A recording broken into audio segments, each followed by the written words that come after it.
How's everyone doing? Thanks for joining my small engine repair channel. Today's project is this Husqvarna push mower 7021R. It belongs to one of my neighbors, and he says he can't get it started after winter storage. So let's take a look at it and see if we can get it fixed up for him.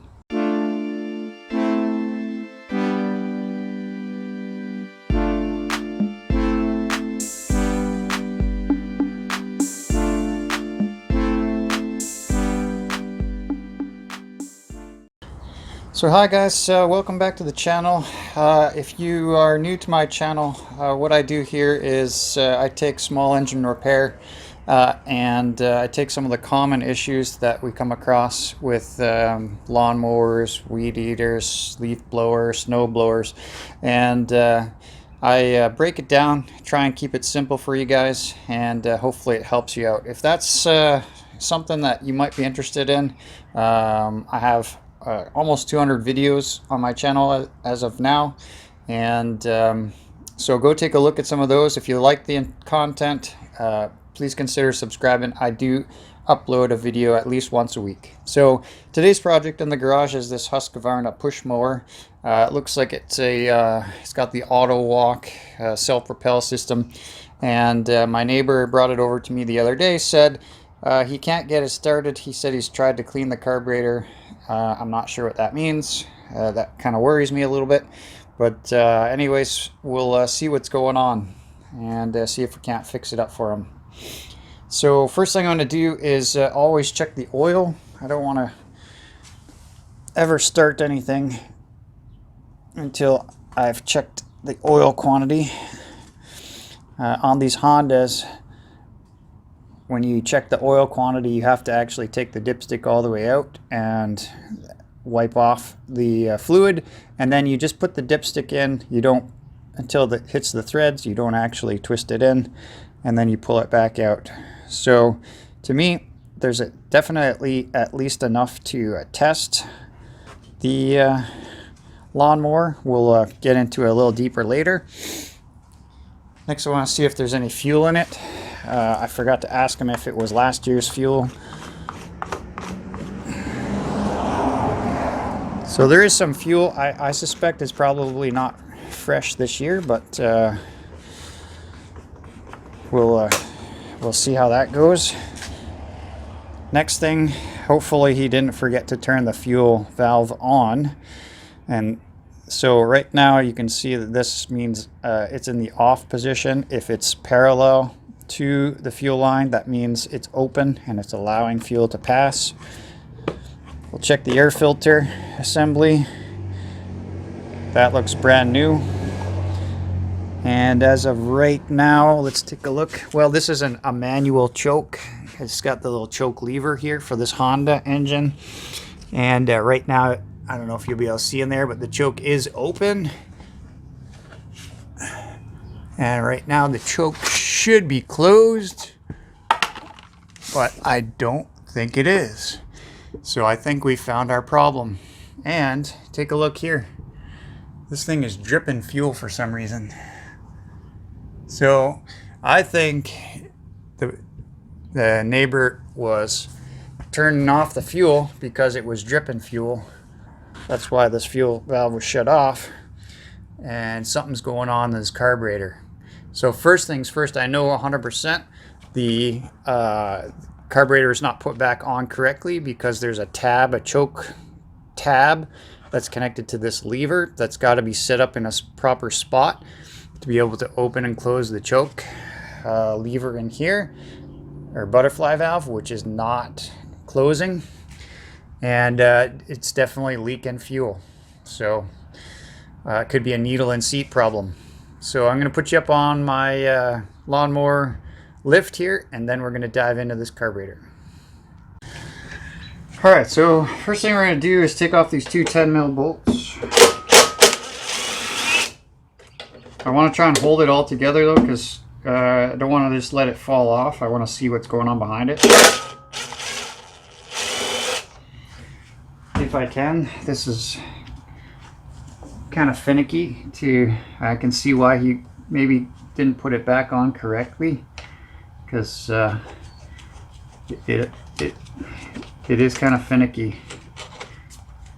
So, alright, so first things first, I can tell you right off the bat, I don't know if I'm going to be able to show you though, he did not put it back together correctly. So, unfortunately I don't have a third hand, but the choke flap is that silver tab thing, long tab thing just above the throttle plate there, and the choke knob or choke lever is actually this black plastic thing. So the top knob on this black plastic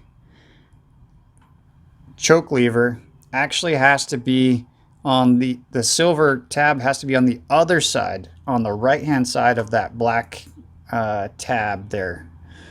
So that's why the choke the choke is not working properly. It wasn't put back together properly, and I can see how that could happen. The gasket is on there properly. It is mangled a little bit, but it's at least there. So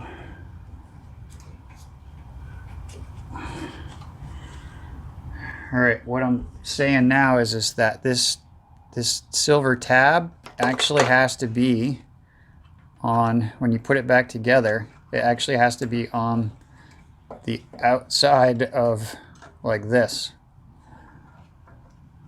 All right, so that's how it should look when you put it back together. Okay, so that's one problem for sure. Now that will cause the choke to not work properly and therefore not start, but it won't cause our flooding problem, or the problem it's having with it leaking fuel. So for the leaking fuel part, there's a few different reasons, but like I said originally, it could be a needle and seat thing. So what I'm going to do is turn the fuel valve back on and try and see where the fuel is leaking from. So I might just stick, if we need, I don't want to hold it here forever, so I might just stick one of these studs in just to kind of see and wait for it to start leaking. All right, so it's been like this for a couple of minutes. I didn't see any of the fuel dripping out, and I know there's definitely fuel in the tank. So what I'm going to do is try and put this back together with the choke assembly in the right place. So this lever on this right side of the choke assembly here. Now this is where it becomes a little bit finicky, because you kind of have to line everything up. I'm going to shut the fuel off while I do all this. So put your 2 bolts in first, and then on the back side you've got this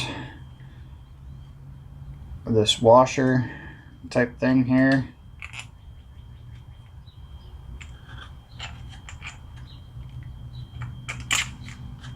Okay, so that all lines up. In addition to putting these bolts and lining them up with the carburetor, here's your crankcase breather tube. That's got to actually line up with this guy right here as well. So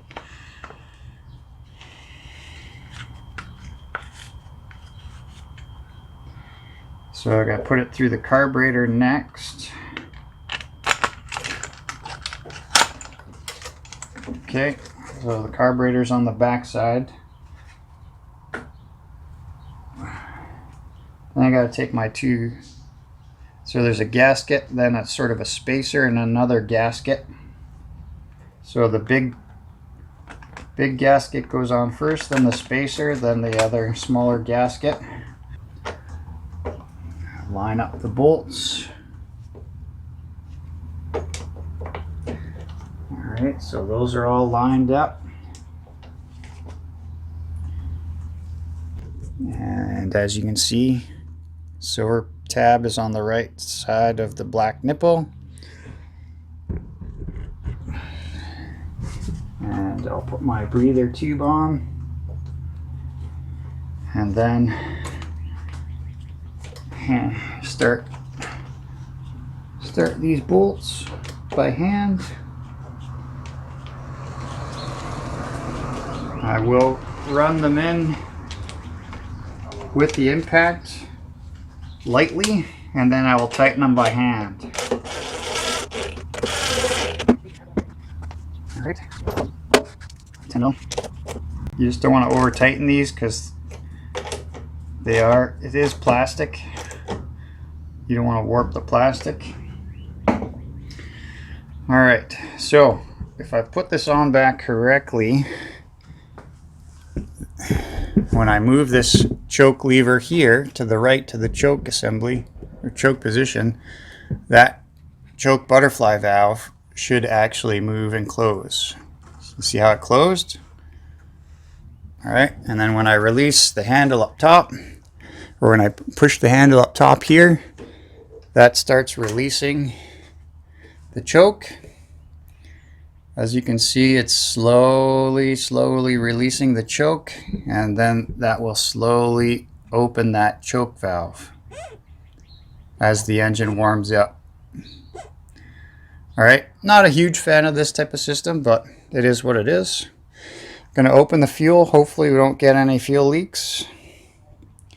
And I'm going to put it down. We're going to try and fire it up and see what happens. Alright, so I'm going to test this without the air filter assembly. It is fairly clean here in my garage, but if you're in a bit of a dirty, dusty area, you wouldn't want to do this. I just like to be able to see the choke mechanism, make sure everything is working properly. So once again, closed.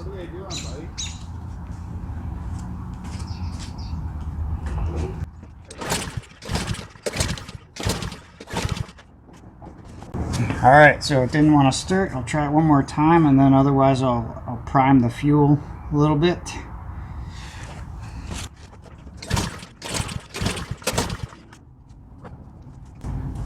Okay, so it didn't want to start there.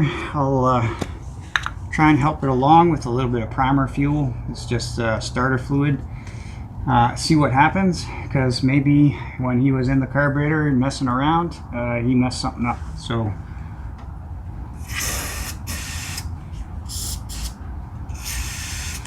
spray some of that in there, the choke back on, see what we get.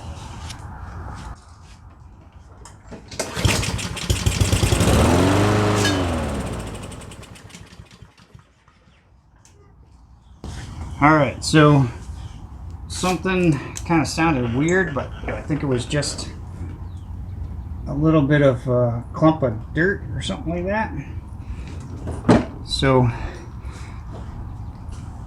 what I'm going to try and do here is I'm going to keep it, spray it to get it running, and then as it tries to die off, I'll just try and keep spraying it, keep it running, see if we can get some fuel flowing through this carburetor.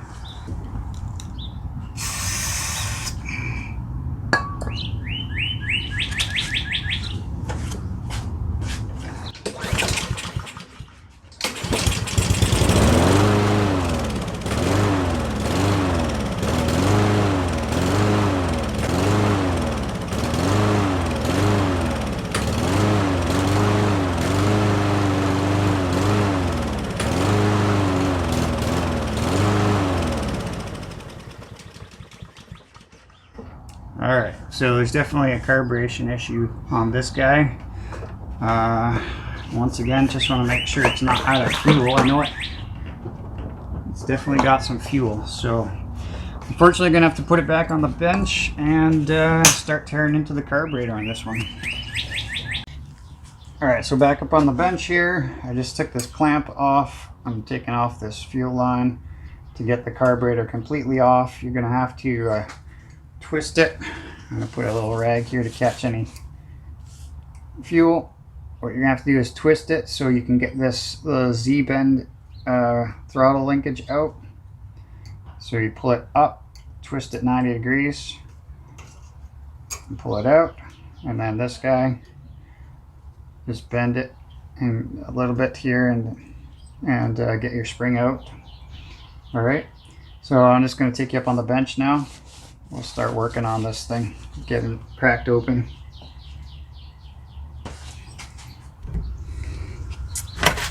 All right, so 10 mil.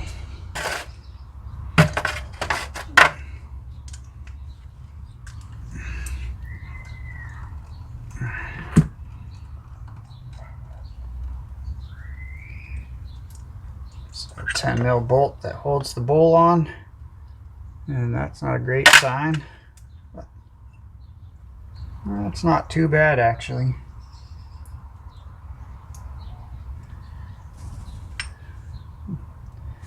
So not a whole lot. There's a little bit of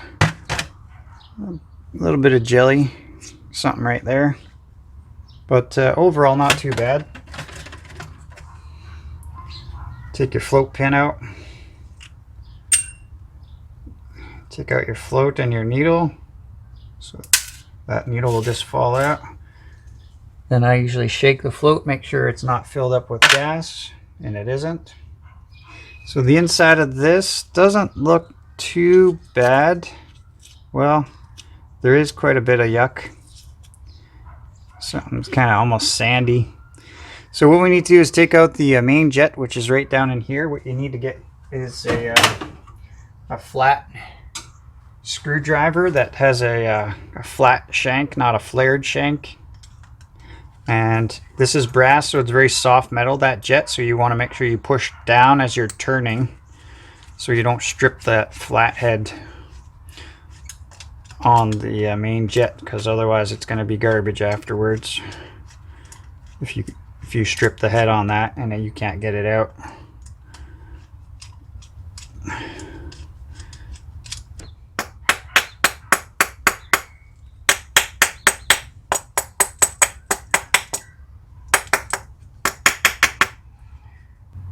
This one looks like it was getting stuck on those threads, but it doesn't actually fit through those threads. And then there's an emulsion tube there underneath that. So this is usually where your problem is. This one doesn't look too bad. There's a hole through this main jet. It does look a little smaller than it should. Sometimes when you blow through it, because there's a little bit of residual fuel in there, it'll make it look smaller than it actually is, but there is a hole there. I'm going to ream this hole out a little bit because I do think there's a little bit of gunk in there. And then the other thing you want to check is your emulsion tube. The emulsion tube's got a lot of little holes in it here, as you can see as well. And it looks like there's a little something right there on that one hole, but those holes look pretty clean.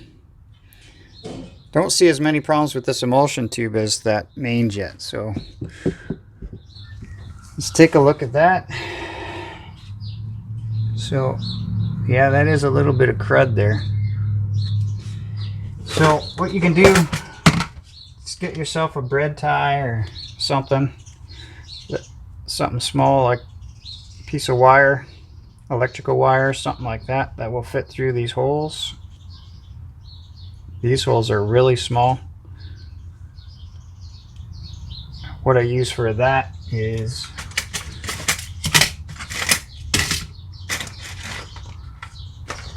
a piece of wire from a wire brush in the end of a matchstick. I got this idea from Donnie Boys 73. He's got a fantastic small engine repair channel, so if you haven't checked him out, go ahead and do that too. Alright, so all of those are clean. What I'm going to do is spray some carb spray through all of these just to make sure everything is good. Well, actually I might have found a different problem, which is not one I usually see. So not only are there little holes on this emulsion tube, but there is a passageway that goes from top to bottom that allows fuel to go through there as well, and I don't see any light through there at all. And there's a good shot of it. It is clogged, and that's a pretty big passageway, so compared to some of these other ones. So that's why I don't usually see much of an issue there. Now, because this is a little bit thicker, I think what I'm going to use is a torch tip cleaner, because these ones come a little bit different sizes. But again, you can use your red tie, would probably work just fine, as long as you spray some carb spray in there as well at the end. So I'm going to try and find one that's fairly big. Okay, look at the end of that. It's definitely some gunk that came out of there. Now I think that, if it's not the whole problem, it's definitely part of the problem. It's not letting enough fuel to go through there. So I'm going to use a slightly bigger one. I'm going to find whatever one's the biggest one that will fit in there. I don't want to make the hole any bigger. I just want to make sure that it's nice and cleaned out. Okay, definitely. Look at that. Look at the end of this. Definitely some gunk that got cleaned out of there. It was mostly in this end right here. So even try one more size bigger.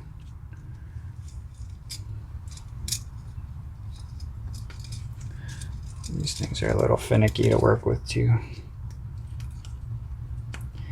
Yeah, that one is just a little too big. It'll go in this way, but oh, there we go. So still pulling crap out of there. So maybe try one more size bigger. This is why the torch tip cleaners would probably be better.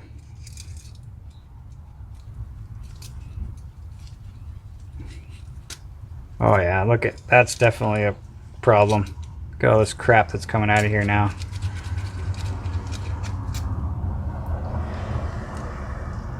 I could definitely see through that now.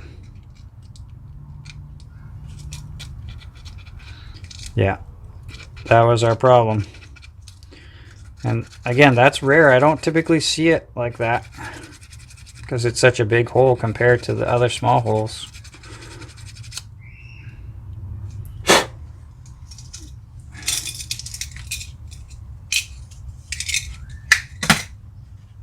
Let me show you here now.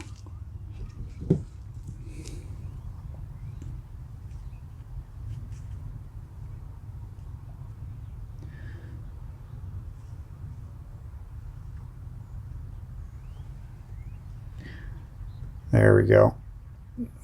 Nice and clean. Before you couldn't even see right through that at all. So definitely part of our problem. I will spray all that out again. The one last thing I'm going to do is take off this little idle screw here. This is for the idle circuit, because I'm going to spray all the little passageways in this carburetor as well with some carb spray. So there's your idle circuit in there. Comes in through this opening right there. All right. So what I'm going to do is just spray some carb spray into those couple of holes right there, and then in here, in where the seat is for the needle valve, in here where the fuel inlet is, in through here where the pickup is for the fuel into the carburetor itself, and then through this idle jet as well. So I'll spray all this out and then we'll be ready to put it back together.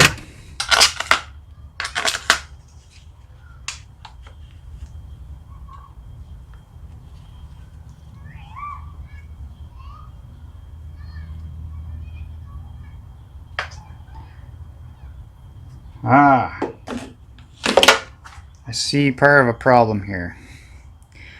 He had both these gaskets actually together. I should have picked up on that. So one gasket goes on one side of this plate, the other gasket goes on the other side of this plate. So again, if you're not 100% certain what paper gasket goes where, take a look at some of the markings on this plastic piece here. If you take a look, let's take a look here at our two gaskets. Okay, so one of these is very flat. That's got to be up against the metal piece because it's very flat. The other piece is actually got some indentation on it. Okay, now we got to match up that indentation with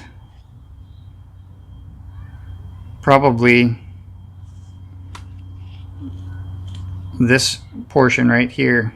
Okay, so again, take a look. There's a little cutout there, a little cutout there that kind of matches the little cutouts in this plastic piece. Let's see, also you've got some indentation stuff right here, which kind of matches the indentation stuff right there. This hole matches up with that hole. So this has got to be how it goes. Okay, then you take your plate and that's got to match up. This is why Hondas are such a pain in the butt, because they got all these gaskets and plates and stuff like that. Okay, now this has to match up as well. So that would be on next. Again, cut out hole. Okay, so that's how it would go. Now from here, I'm going to try and stick your bolts through.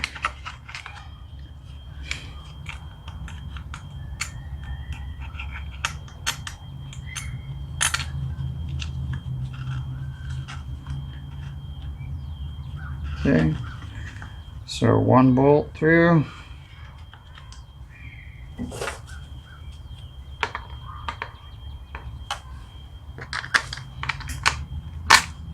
Another bolt through.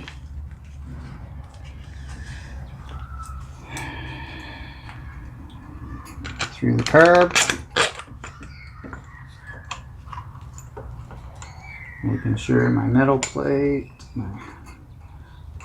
is to the right of that black one. The big back gasket, spacer, and the smaller gasket. And let's line this up with the holes. Get them started by hand.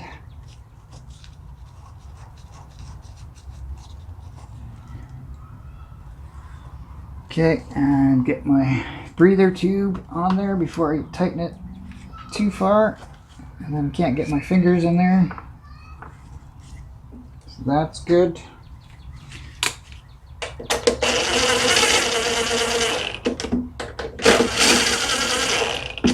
This is why I don't really like working on stuff that other people have already mucked around with, but it's my neighbor, so I'll just tell them not to muck with it next time and just bring it to me.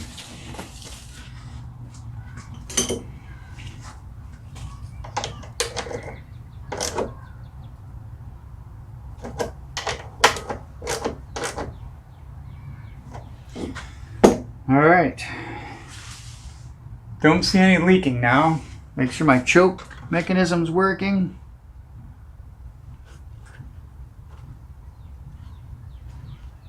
So that's good. Alright, now we're ready to try it.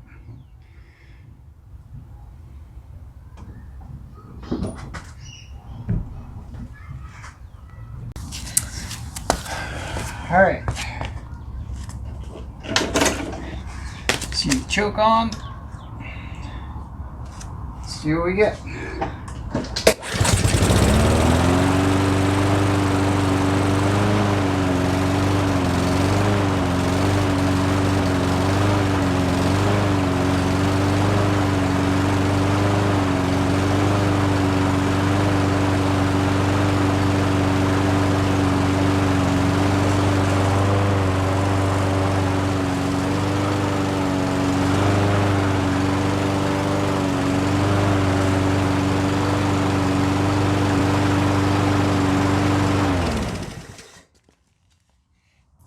Alright guys, there you have it. So yeah, it was a combination of a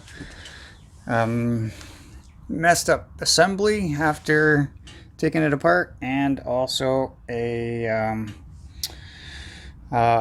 clogged up emulsion tube in the carburetor. So hopefully this was helpful for you guys.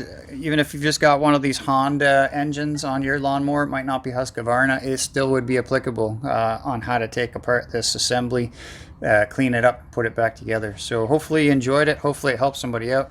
And once again, if you're not a subscriber, consider subscribing. And if you have any questions, please go ahead and post them down below. I'll be happy to answer any of your questions. And until our next project, guys, take care.